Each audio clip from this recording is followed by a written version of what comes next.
Good evening, everybody, and welcome back. So today's video is going to be a little different. You see, as I was recording this previous video, as I was editing it, I accidentally deleted the beginning. So the video that you're about to see has been previously recorded, but the beginning part was the part that accidentally was deleted.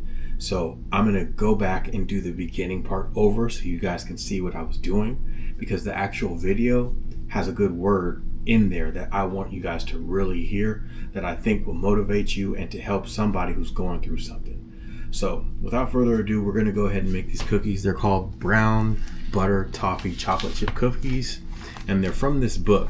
It's called Sally's Cookie Addiction. So we're going to be making these cookies, and the piece that was missing in the video was browning the butter. This recipe calls for you to take a stick of butter and put it over the stove and brown it. And the browning of the butter basically gives the cookies a unique taste that elevates the goodness in these cookies. So what I'm going to do is I'm going to brown this butter. I'm going to show you guys what it looks like to brown the butter. And then once I brown the butter, I'm going to go ahead and put it inside of the fridge, because it has to be in the fridge for 10 minutes. Once 10 minutes has passed, then I'm going to go ahead and mix the butter with the sugar, and we'll go ahead and combine the recipe, and then you'll see the end results of what these cookies look like in the video that I'm going to attach to this one. So for this recipe, it calls for 2 sticks of butter. It calls for 2.5 cups of flour, a teaspoon of baking soda, a teaspoon of baking powder, a half a teaspoon of salt, a cup of packed brown sugar, a half a cup of granulated sugar, 2 large eggs, 1 cup of semi-sweet chocolate chips, and then 1 cup of toffee bits. So the recipe will be in the description, but I wanted to give you guys the backstory and why you're going to see me wearing 2 different shirts. It's because one video was previously recorded. So let's go ahead and get started. So I'm going to go ahead and turn my oven on, or not my oven, but my stove on. And I'm going to go ahead and get this butter to where it needs to be. It's going to melt, and once this butter melts, then I'll be able to walk you guys through the browning process. Okay, so now, as you can see, everything is brown. This is the color that we're looking for. So right now, I'm actually going to turn my skillet off, turn the stove off, and I'm going to put this in the fridge. And we're done with that, just like that. So we're going to put that to the side. And the next thing we're going to do is my handheld mixer. I'm not fancy. You see I got the old school one, but hey, you work with what you got. So we're going to take this handheld mixer, and I'm going to take this half a cup of butter, and I'm going to mix this on high speed until medium high speed until smooth. I'm going to do this for about a minute. So let's go ahead and drop this. And this is at room temperature. You want your butter at room temperature. You see how it's soft, still hard, but yet soft. So that's what we want. Now, typically if I was making a cake, you see this, I would use this to grease my pan. But since we're making cookies and I'm gonna put these on parchment paper, I have no need for this. So I'm gonna go ahead and toss this.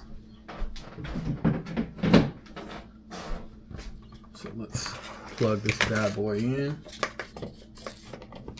And medium high speed for about a minute until it's smooth.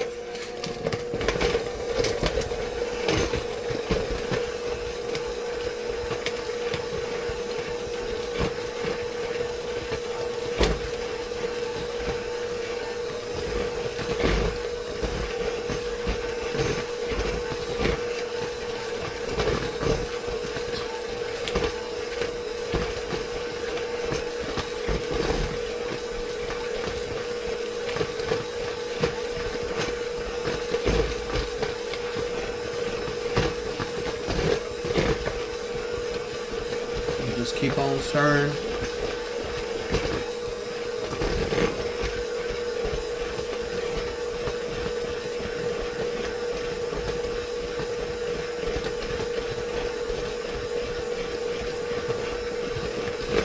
Alright, so now I'm going to add in my brown sugar, my cup of brown sugar that I got right here.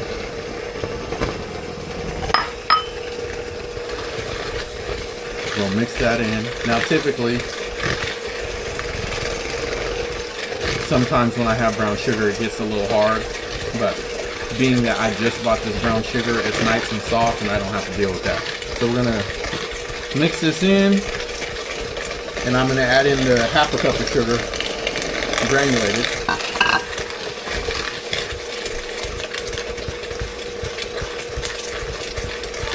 And we're gonna mix this for about 2 minutes. I can show you guys the consistency of what this looks like. This is what this looks like after I've mixed it up. All right, so it's definitely combined.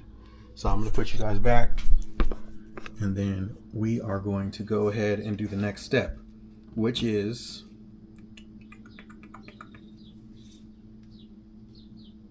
add the eggs, vanilla extract, and the brown butter. Now, with the brown butter, I'm supposed to wait 10 minutes until that cools down. Obviously, it hasn't been 10 minutes, so we're gonna wait for that to cool down, and I'll be right back. All right, so it's been 10 minutes. My butter is browned. It was in there for a good 10 minutes. We got our 2 eggs, and we have our vanilla extract, and of course, you know I got my bitters. Thing about the eggs that I wanted to say is it's always important to crack your eggs in a bowl or some type of bowl before you put them in your mix. If you happen to get a bad egg, or maybe if you happen to get a shell in your egg, you don't want to be on camera with a shell in your food. That's not a good look. But more importantly, you want to make sure your eggs are good. So I would always recommend to crack them in a bowl or something before you actually put them in your ingredients. But without further ado, let's go ahead and finish this off. So it says in a large bowl, we need to add the brown butter, the eggs, the vanilla extract, and beat on high speed until about 1 minute. So let's go ahead and get cracking. So add in my brown butter. I actually need to make sure I get all of this. I'm gonna take my spatula. We want all of this brown butter taste in here, because that taste is something different, and it takes the cookies to another level. So I want to make sure I scrape this bowl and I get all that. Okay. So got all that. Now continue stirring. Add in my eggs, my vanilla, and a dash or 2 of these bitters. Alright,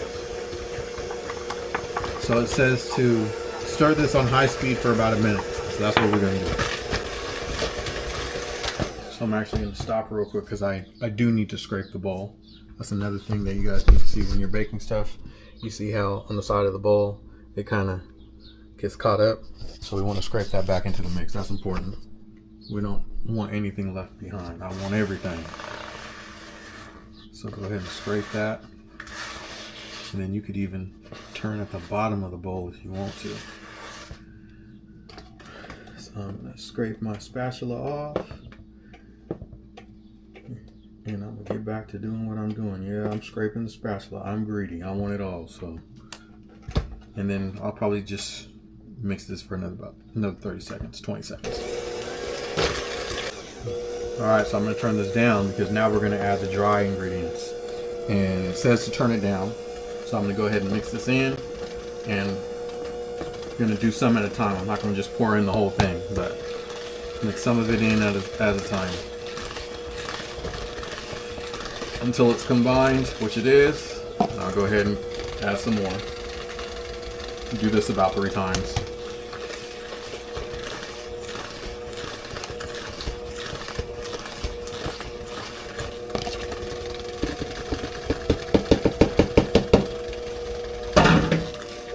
Alright.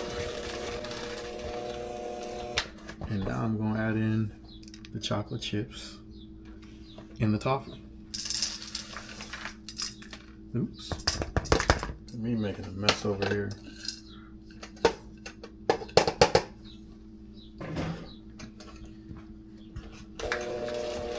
Go ahead and mix this in.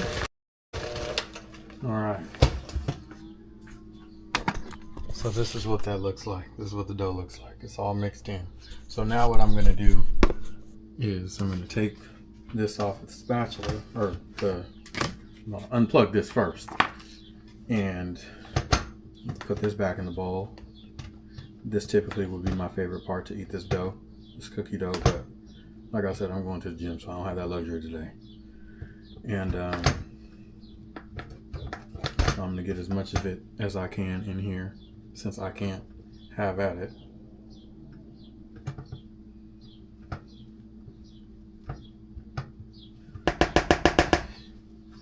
And then I'm actually gonna go ahead, put the top on this, and this goes in the fridge for 3 hours. So I'm on Pacific Standard Time. It's 7 o'clock right now. I'll see y'all back at 10 o'clock. Alright, what's up, y'all? 3 hours later, it's time to take these out, put them in the oven, and get to baking. So the recipe calls that you take 1.5 tablespoons of dough, roll them into balls, and then place them into the pan, and then put them in the oven. Typically, I like to make these big because if I make 1.5 tablespoons of them, I'm pretty much here for a good 45 minutes because of all the dough that you guys see. But since these are not for me, I'm going to stick to the recipe and do what the instructions say. I'm not going to do it my way, and that's what we're going to do. So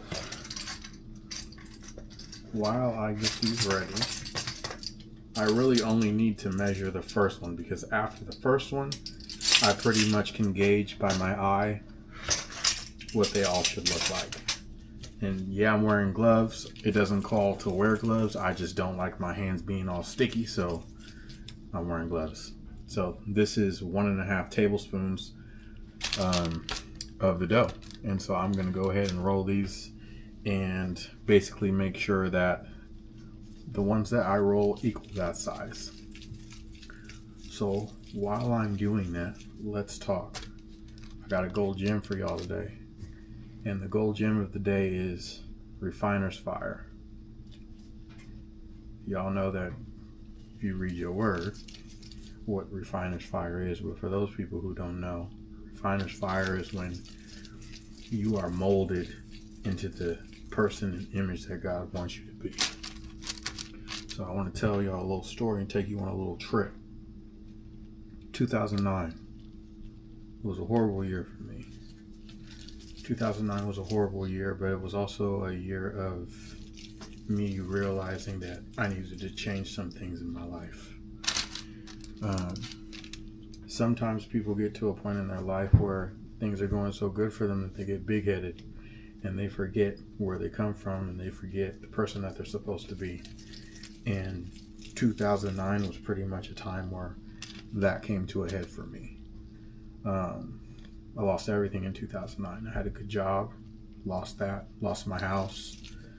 It was really, really rough. And all of that stemmed from pride in not living the way that I was supposed to be living, or the way that I was called to be living. So from 2009 to about 2015, I had to go through that refiner's fire, which was pretty much my wilderness season. It was a long wilderness season, but it was a long wilderness season because I was hard-headed, and it took me a long time to understand where I was messing up and what I needed to change. So 2009 to 2015, 6 long years, and a lot of tears shed, a lot of anger, a lot of resentment, a lot of self-doubt, not knowing what to do, where to go, how to do. Long story short, the type of job that I had, it was a very large scale company. I'll just say that. And the company was so large scale that that's not the place that you want to leave. And there's so many different departments. I would say there has to be about 50 different departments of opportunities of where you could work. And because of my behavior, because of me being an idiot, I shot myself in the foot. So eventually when I lost my job, I was able to resign, but I resigned due to basically about to get fired. So the best thing to do was to resign.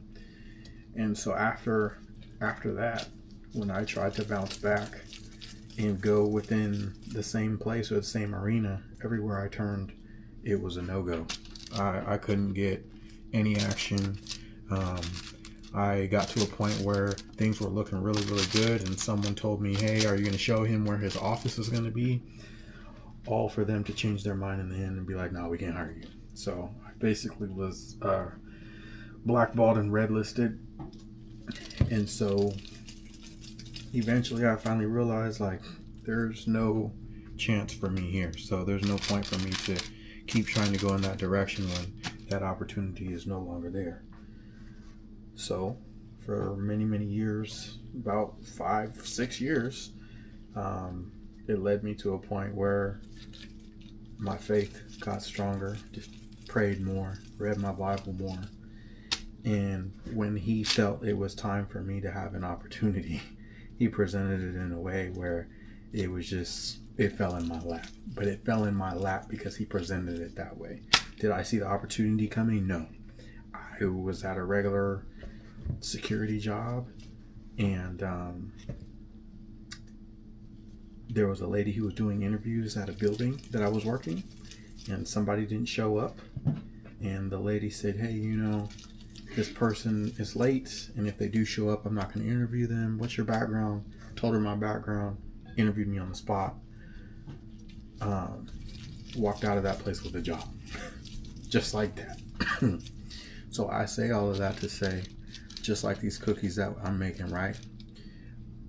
The recipe calls to have them 1.5 tablespoons big, and I have to roll them, and then I have to put them in the oven. And then once I put them in the oven, the heat from the oven is going to heat them and make them the perfect circle how they need to be.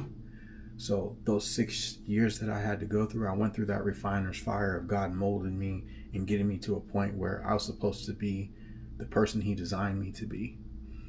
And once he felt like I had learned my lesson, that's when he dropped that on me and was like, here's a job, young man. I'm gonna let you flourish from here. You're gonna do what you've been born to do here. And from that job, I worked at that place for 7 years, and I promoted every year. Every year I promoted. So that's my gem for you guys. I'm gonna put these in the oven, and when they come out, you'll see what they look like.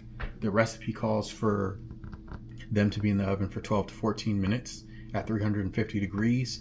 Everybody's oven is different. My oven is super hot. It is hotter than other ovens that I've had over the years. So the recipe calls for 12 to 14 minutes. I'm pretty much going to put these in there for 11 minutes because my oven gets too hot. So once these come out of the oven, I'll show you guys what they look like, and then we'll go. All right, so this is the finished product. This is what they look like fresh out the oven.